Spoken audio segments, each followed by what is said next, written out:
بسم اللہ الرحمن الرحیم۔ ناظرین اکرام، آج سورہ مزمل کی آیت نمبر 6 اور 7 پر ہم کلام کریں گے۔ تہجد کے حوالے سے گفتگو چل رہی ہے۔ ارشاد باری تعالیٰ ہے ان ناشئۃ اللیل ہی اشد وطئا، بلا شبہ رات کا اٹھنا نفس پر زیادہ دباؤ ڈالتا ہے، واقوم قیلا، اور بات خوب سیدھی نکلتی ہے۔ ناظرین، یہاں پر انسانی کیفیات جو ہیں اس کا بیان کیا جا رہا ہے کہ خاص طور پر سردی کی راتوں میں اور عام طور پر رات میں جب انسان آرام کر رہا ہوتا ہے اٹھنا دشوار ہوتا ہے، لیکن ایسے میں جب کوئی اللہ کے حضور جو ہے کھڑے رہ کر قیام میں مصروف ہو جائے اور سجود کی لذتیں پا لے تو رب تبارک و تعالیٰ اپنے ان بندوں سے بہت زیادہ راضی ہوتا ہے۔ حدیث طیبہ کا مفہوم ہے کہ اللہ تبارک و تعالیٰ 3 طرح کے لوگوں سے بہت زیادہ خوش ہوتا ہے۔ ان میں سے پہلے وہ ہیں جو رات میں قیام کرتے ہیں، دوسرے وہ ہیں جو نمازوں کے اندر اپنی صفوں کو سیدھا کرتے ہیں، اور تیسرے وہ ہیں جو جہاد کے لیے اپنی صفوف کو مرتب کرتے ہیں۔ سیدہ عائشہ صدیقہ رضی اللہ تعالی عنہا اس کی تفسیر بیان کرتے ہوئے ناشئۃ اللیل کا جو لفظ ہے اس کی وضاحت فرماتے ہوئے ارشاد فرماتی ہیں کہ مراد سونے کے بعد اٹھنا ہے، یعنی انسان تہجد اسی وقت ادا کر سکتا ہے جب اس نے نماز عشاء کے بعد کچھ دیر آرام کر لیا ہو۔ اور یہ بھی ذہن نشین رکھیے کہ اگر کبھی ایسا ہو کہ ہم نے عشاء کی نماز ادا کی اور ساری رات جو ہے وہ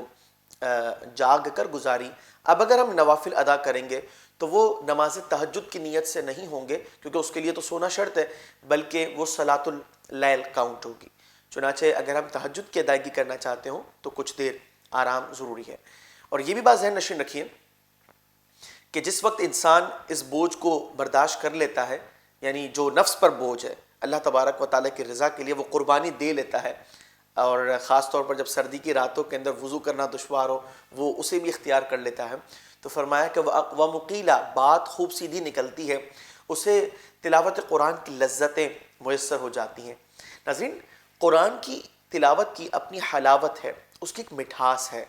اور ہم اس مٹھاس کو عام طور پر اس لیے محسوس نہیں کر پاتے کہ ہم دن کے اوقات میں جب تلاوت کر رہے ہوتے ہیں تو پرندوں کی چہچہاٹیں ہیں، شور و غل ہے، دیگر مصروفیات ہیں، فیملی کے کچھ معاملات ہیں، انسان کے پینڈنگ جو کام ہوا کرتے ہیں، ان ساری چیزوں کا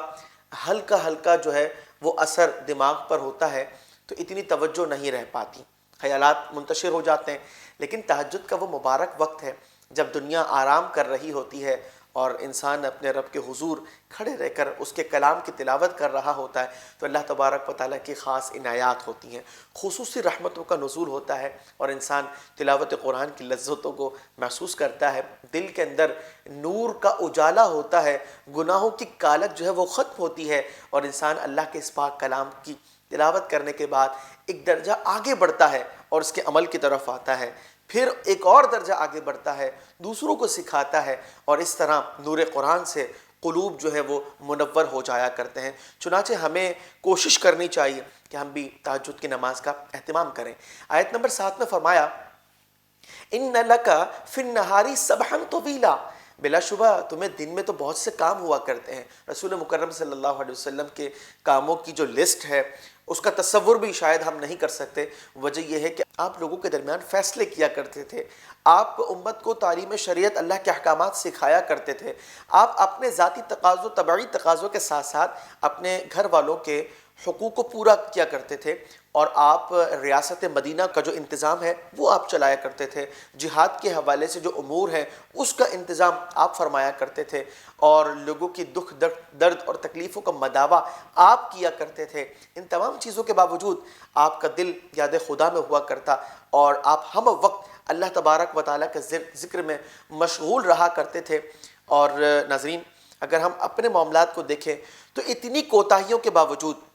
نہ ہم اپنی ذمہ داریوں کو بخوبی ادا کرتے ہیں، نہ اپنی ذات کے حقوق جو ہم پر ہیں انہیں پورا کرتے ہیں، نہ اپنے گھر والوں کے حقوق کو صحیح معنوں میں پورا کرتے ہیں، یاد خدا سے بھی جو ہے وہ غفلت کے معاملات ہیں۔ اس کے بعد ہم رات کی ان پر کیف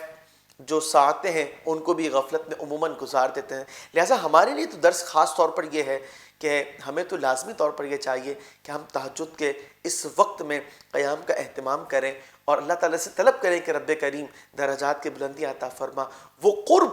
وہ منزلیں جو اللہ نے اپنے نیک بندوں کو عطا کی، رب کریم ہمیں بھی ان سے حصہ عطا فرما۔ تو انشاءاللہ عز و جل ہمارے عمل کے اندر، ہماری سوچ و فکر کے اندر، ہمارے فیصلوں کے اندر، ہمارے معاملات کے اندر